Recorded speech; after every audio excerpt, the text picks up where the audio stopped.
So the NFL released this video yesterday. It is the first round mock draft based on fans creating this. So fans voted for what players should be selected. And I'll be honest with you, I love Cincinnati's pick. Okay, and there's not many times I watch these type of videos and I actually love Cincinnati's pick. Probably only know who Cincinnati picked, don't you? Yeah, no. On the real note, though, let's go ahead and review the picks that did happen in this mock draft. First pick was Bryce Young, okay? And I'm going to go ahead and every time Cincinnati's, choice of players could go to Cincinnati, I'm going to knock them off the board here, okay? Bryce Young, C.J. Stroud, number 1 and 2. Edge rusher Will Anderson. What it sent you to get him? Yeah, no. On the real note, though, he's going top 10. It's not really going to change anything. Will Levis, number 4. Jalen Carter, number 5. Deshaun Witherspoon, number 6. Anthony Richardson, number 7. And Tyree Wilson, number 8. Obviously, out of those picks, Will Anderson, Devin Witherspoon, and Tyree Wilson are the only players since he might take if somehow, some way in a fall universe is still available. Since he would not take Jalen Carter. With all the off-the-field issues he did where he literally just off somebody in a drinking and driving accident, no. With how he's acting, there's no way they would take him. But out of those guys, since he would take at least, imagine Will Anderson Jr. with Cincy. Lou would literally just be absolutely next level. All right, so next group of players here. And you're going to see right before Cincy picks is where it really gets annoying. Because there's so many good players Cincy could get. And it's like, listen, I get the fans. They're smart. They know what they're doing. But so many players come off the board right before Cincy and it ticks me off. Peter Skoronsky, that's a big, obviously, listen, at the end of the day, that's a big hit. Because I would love to see Peter Skoronsky at right tackle for the Bengals. But he's going to be the first tackle off the board. He's either pick 9. He's either going to be 9 or 11 here for picks. There's not really a question outside of that. He's not dropping past the Texans at 12.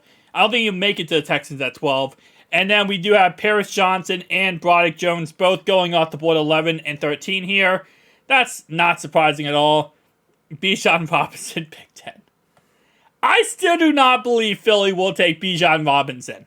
Fans want him so bad to go top 10, but I do not believe he will go top 10. I will tell you that until the cows come home. There is no way he goes top 10.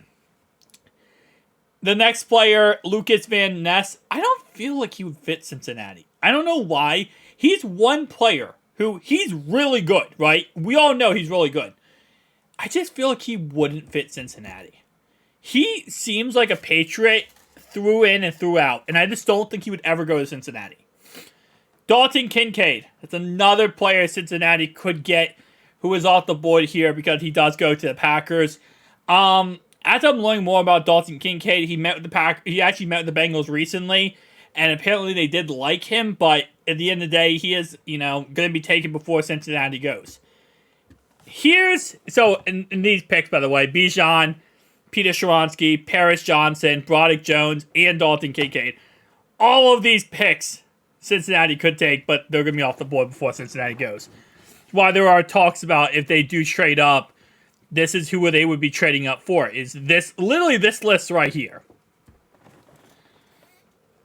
18 to 23. Cansey, another player Cincinnati could take in this draft.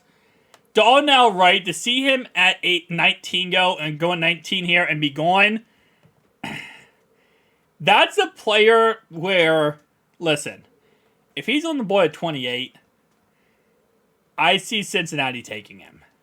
I love the players the fans chose for this video for the Bengals, but I take him at 20. I take him at 28. I really do. He is the most polished right tackle in this draft. Like, he is the day one, go out there and play good football. And if you get him, you're trading away Carmen. Oh my God, no. You're keeping Carmen as backup. You're trading away Jonah Williams, and you're probably cutting Collins or trading Collins, whatever you can do. Because Darnell Wright is your starter. He's your franchise right tackle.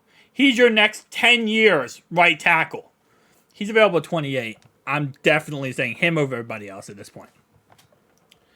Nolan Smith, another player Cincinnati could take at 28. He's a really, really good edge rusher out of Georgia. And in all honesty, you look at Nolan Smith, right? You look at Nolan Smith. Look at last year where Cincinnati was ranked 28th after getting after the quarterback. You get a star like Nolan Smith in there, he's going to get after quarterbacks left and right. Absolute stud. Could possibly go to Cincinnati at 28. Deontay Banks, another really good player, could go at Cincinnati at 28. He's a cornerback out of Maryland here. Absolute monster. Jordan Addison, I would be very surprised if he does drop this far. But no, he's not going here. All right. Doesn't show us the rest of the picks, but I'm going to tell you the rest of the picks. 24, that is the Jaguars. They get an edge rusher. So it's not a big deal. It's not like it's going to affect the Cincinnati Bengals too much. 25, the Giants. I believe they go with... Yeah, they get Myles Murphy. Myles Murphy could go a little bit earlier than that, but it is what it is. Then the Giants go with a receiver. I believe they go with Jordan Addison. Not Jordan Addison. They go with Quentin Johnson. Here's what's so annoying. The Cowboys take Michael Mayer. And you know what's so annoying? It's realistic. It's actually very, very realistic. Right now, based on what we have heard, the Cowboys are down to 3 players. Michael Mayer, Cyrus Torrance, and Bijan Robinson. Bijan's probably off the board by the time the Cowboys pick at 26. So that's Michael Mayer, or it's Cyrus Torrance. Jerry Jones, we're going to be honest here, going to die sometime soon. Not soon, but he's going to die within the next 10 years, okay? He wants to win a Super Bowl. He'll give up everything to go win a Super Bowl. He's off his rockers right now because Jerry Jones just got rid of his cover boy, Zeke Elliott. Something I never thought would actually happen is he went on and moved on from Zeke Elliott.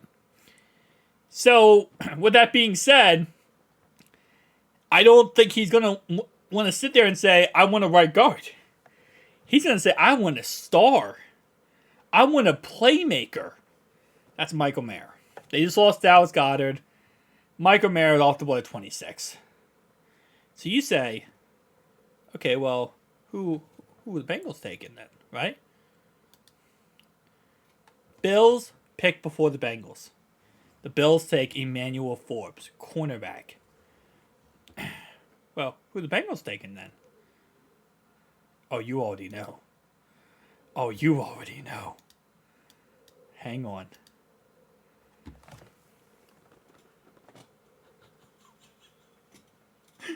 Darnell Washington.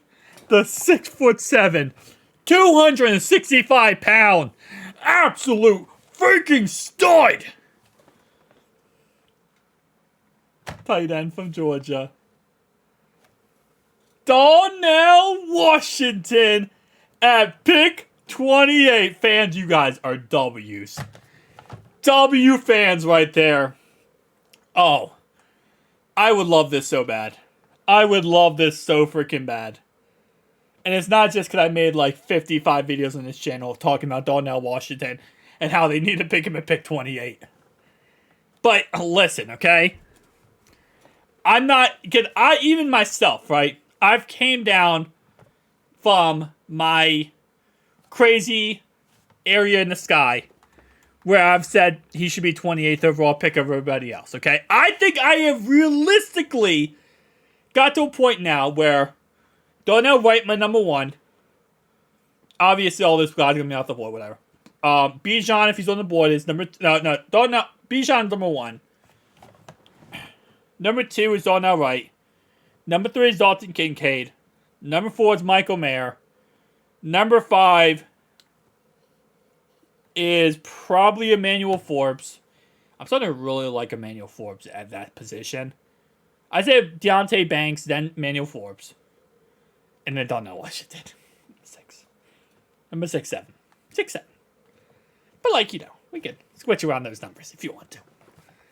Listen, the reason why I love Donnell Washington so much, he could be the best tight end in history. What can you not teach? Size, speed. That's really it. You can't teach size and speed. You can teach everything else. I can teach you how to catch a football. I can teach you how to block. I can teach you everything. Donnell Washington is not your receiving tight end, okay? He's like if you took Drew Sample and you gave him steroids. He's 6'7", 265, played majority tight end / right tackle at college. He can do everything. Blocking, catching the football, red zone threat, outbox people. The only thing he needs to work on, his route running ability and his receiving ability. Outside of that, he's also really not the fastest guy ever. He's 6'7", 265. Okay, give me a break. But outside of his receiving ability and his vertical threat ability, he is a red zone reindeer. He is freaking, hang on. Go Comet and Blister and Blister and Blister. Rudolph, that's it. Yeah, I had to sing the song, okay? Bite me. He is Rudolph. He is the Rudolph, the red zone reindeer. By the way, the whole thing about that is Kyle Rudolph. Kyle Rudolph is Rudolph, the red zone reindeer. Whatever. He is the red zone reindeer. He is going to be the new one. He could be like Jimmy Graham. Jimmy Graham was 6'7", 265. He's an amazing blocker, though. So if you are going to go out there, right, and let's say right tackle isn't working out. Collins sucks. Carmen's kind of sluggish a little bit, not really getting in his groove. Although right now Carmen looks like a freaking G-tier player. Donnell Washington's in there. He's blocking. He can block. He can block and run plays. He can be a pass protecting. You want to protect Burrow? Put him in the backfield. Put him in the backfield next to Burrow and have Mixon on the left side or another running back, Tank. Have Donnell Washington, Mixon in the backfield. Burrow won't even know what the ground looks like. He'll be like, oh, the ground? Haven't been sacked all year. Because Carmen is doing his job now. Orlando Brown's doing his job. I also have a 265-pound, 6'7" behemoth next to me. I mean, at this point, maybe Donnell Washington picks up Burrow, gives him a piggyback ride, and they run to the end zone together. Listen, it's possible. No, on the real note, though, I love this pick. Donnell Washington has never been the sexiest pick of all time. And the reason why I've covered him so much, talked about him so much, is because I know he's not the sexiest pick of all time. He's not. He just gives you so much. He's the unsung hero. Oh my God. He's the unsung hero, guys. He's, there's so many times we talk about offensive linemen, right? And it's like, this offensive lineman is amazing. Trent Williams is amazing. Ryan Ramczyk is amazing. Yanda is amazing. But they don't ever get credit. And they're not the flashy players. Players everyone talks about. But when you win a Super Bowl, who made that block in the third quarter that allowed the touchdown to win the game? Donnell Washington. Who got, caught the ball at the 1 yard line, got a touchdown, and tied the game? Donnell Washington. Who was the guy leading Santa's sleigh that night? Rudolph. Donnell Washington. I'm just telling you right now. I like this pick. If any of the other guys I listed, though, on the board before him, I'm taking Michael Mayer, Dalton Kincaid, Donnell Wright, Bijan Robinson, Emmanuel Forbes, Deontay Banks, all over him. Okay? At the end of the day, I am. But, if he's still on the board, and all those guys are gone,